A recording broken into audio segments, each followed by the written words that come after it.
Hi, I'm John Nerrell, and welcome to the Mid-Career GPS podcast.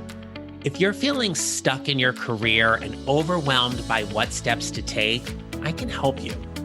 As an executive and career transition coach, I help my clients prepare, position, and promote who they are and what they do to show up and find a job they love or love the job they have. It's time to start building your mid-career GPS. So let's get started. Hi, everyone, and welcome to episode 2.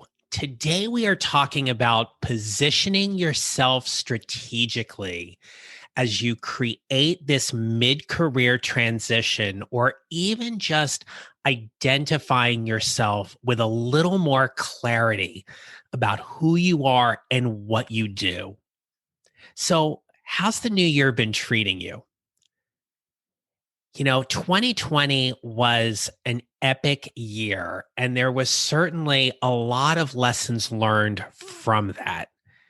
But new years bring new excitement. And certainly there was a lot of excitement built around what 2021 was going to have in store for us. Now, it's still early in the year. We're going to wait and see if those things actually happen.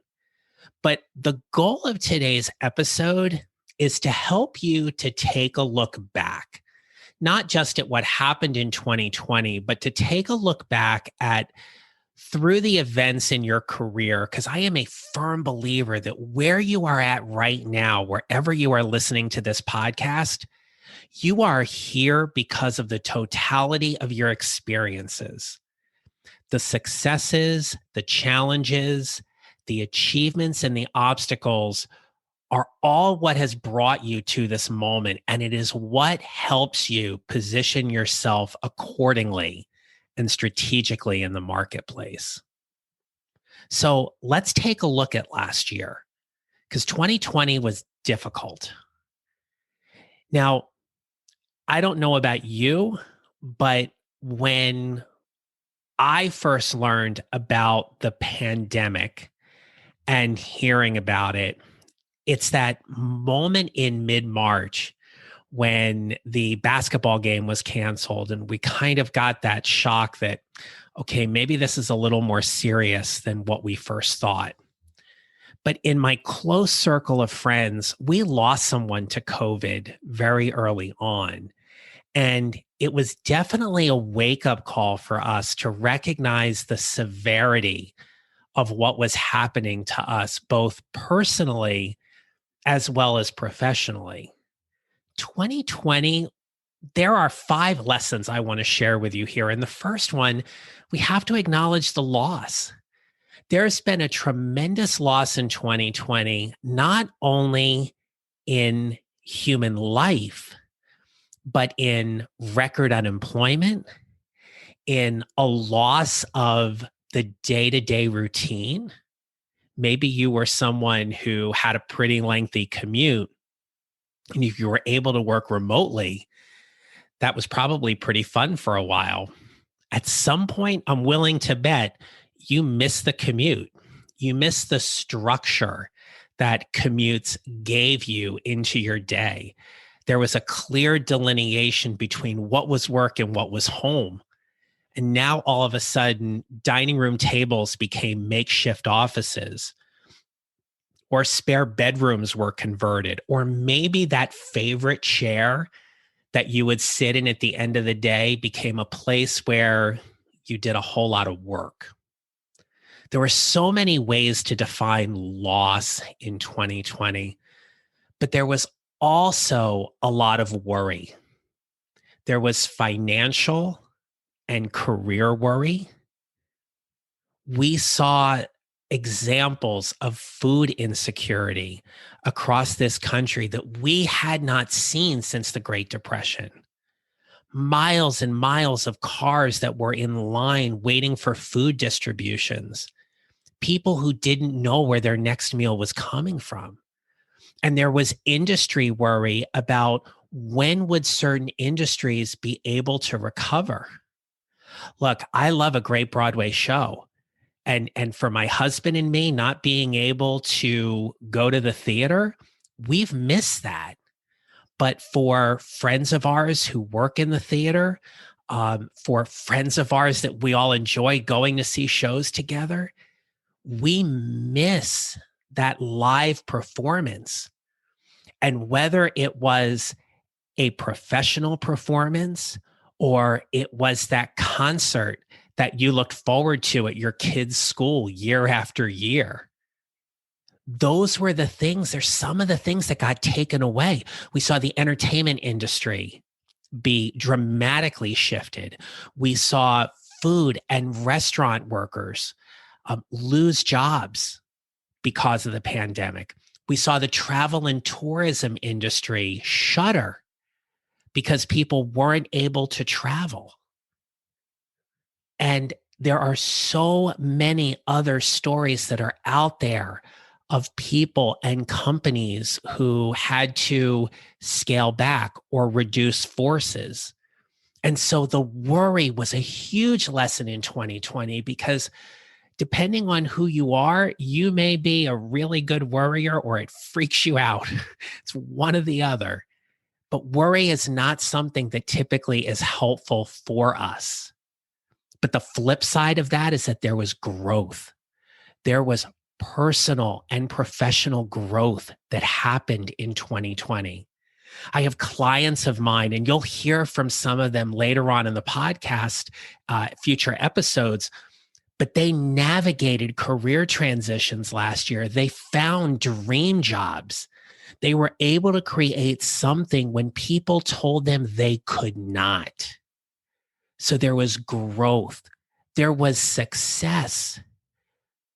You know, there were people who were able to successfully navigate getting all of their work done and getting their kids online and learning during the day. Give yourself a round of applause, because as a former teacher, I can only imagine how hard of a lift that is. And in still talking to teacher friends and colleagues of mine, that's a huge, dramatic shift in how our students have learned over the last couple of years. And yet people are finding ways to do it. 2020 taught us to look for the successes, no matter how small or how big they are. And 2020, as much as it taught us about resilience and positivity, it was also a year of action. We found ways to get back to work a little bit differently, to leverage the resources we have. And that's why it's important to have a mid-career GPS. Because for you, it is about taking those lessons learned in 2020 and applying them to whatever is next for you in 21. Now, I've had several life and professional lessons in 2020, but the last 2 weeks of 2020, I managed to break my toe in the middle of the night. I had gotten up to use the bathroom and I'm walking back, and normally like I would have the light from my phone on or whatever.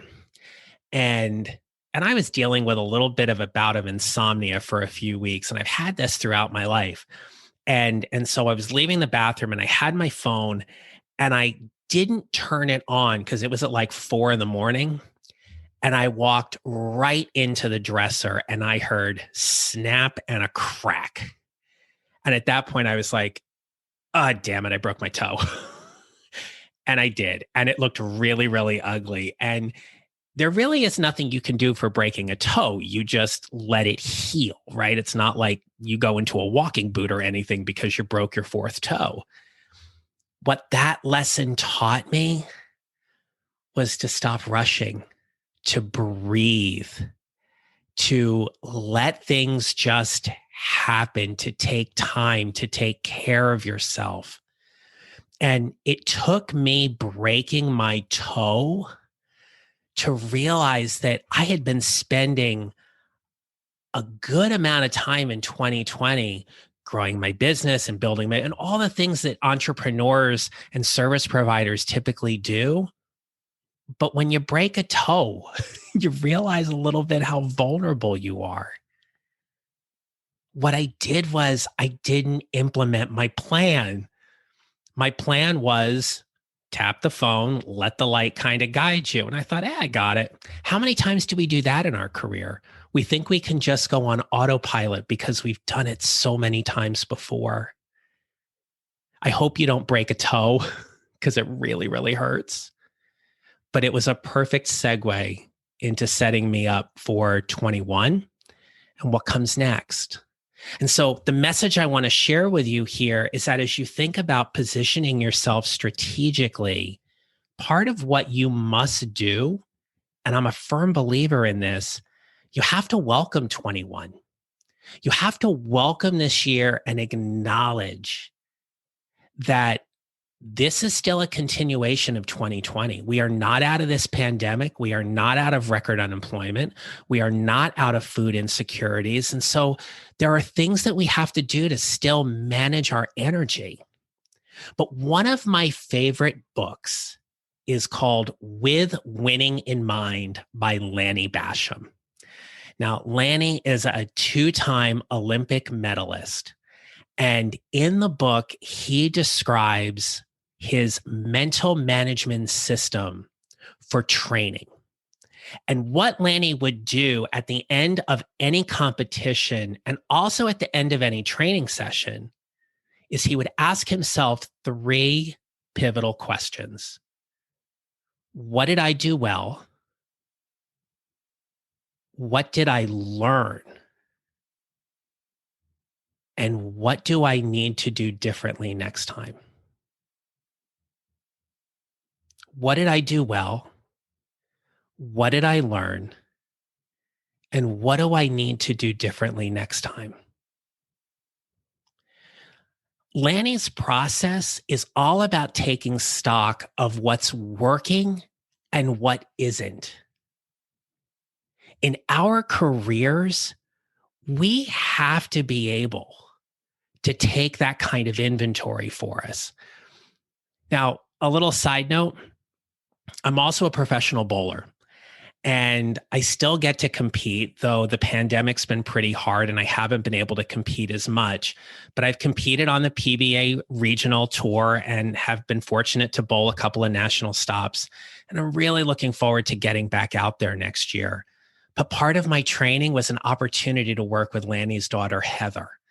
And Heather and I had spent numerous sessions working on my mental game and my mental process. And what I have learned in working with her is that those questions are applicable into how we evaluate our career performance, be it on a daily basis or even on a yearly basis.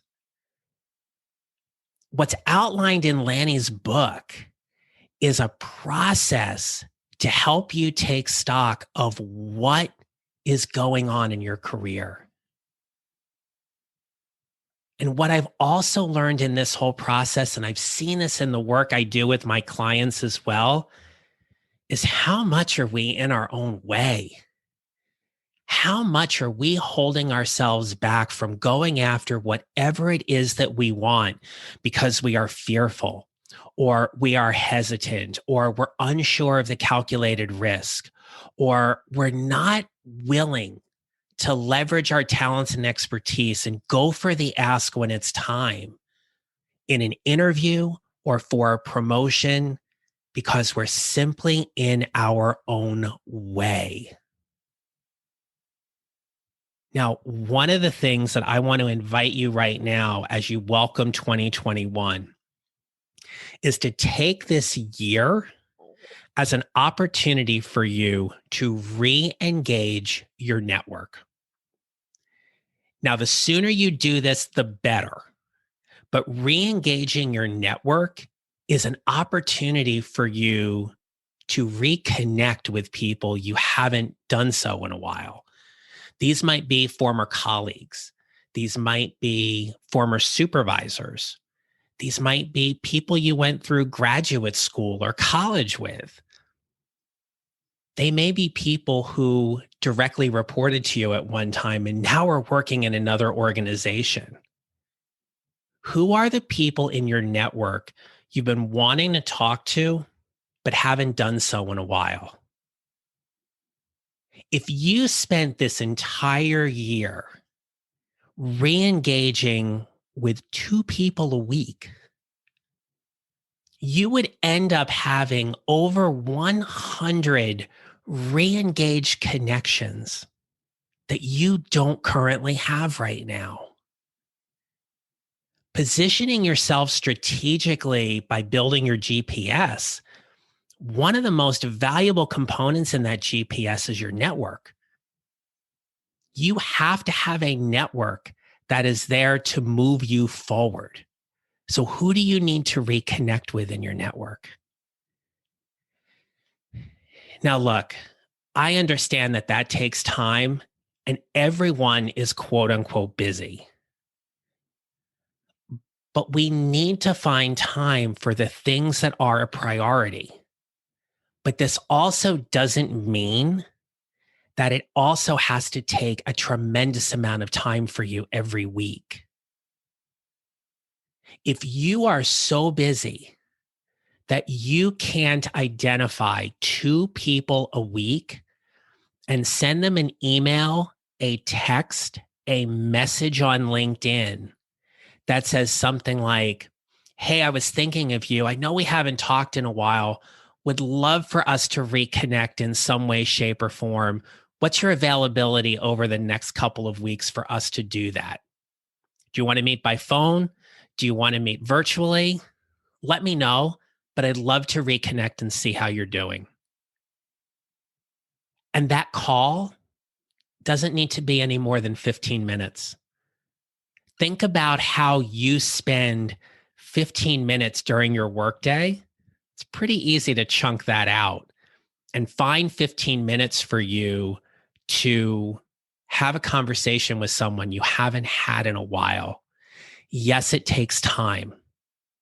I get that. But if you're in a state of career transition, re-engaging your network is one of the most valuable things you're going to do is building your GPS. So I invite you to find the time. And finding the time is about being intentional. Being intentional drives results. See, I don't like New Year's resolutions. I talked about this in the last episode, but for me, they just don't work. In a way, they're kind of impractical. It's not like January 1 comes and all of a sudden I decide that I'm not going to eat ice cream. I like ice cream, okay? But being intentional sets us up for doing what it is that is important for us. And if you can enlist the help of an accountability partner, then all the better. Who is a trusted colleague or friend or loved one who can help you with these accountability structures to follow through on building these steps incrementally and intentionally in building your GPS? As a coach, that's one of the things I help my clients with. We go through a systematic 3-month program to help them navigate their career transition. Each week, there's something they do. Accountability is key. You know by now, you cannot do this all by yourself.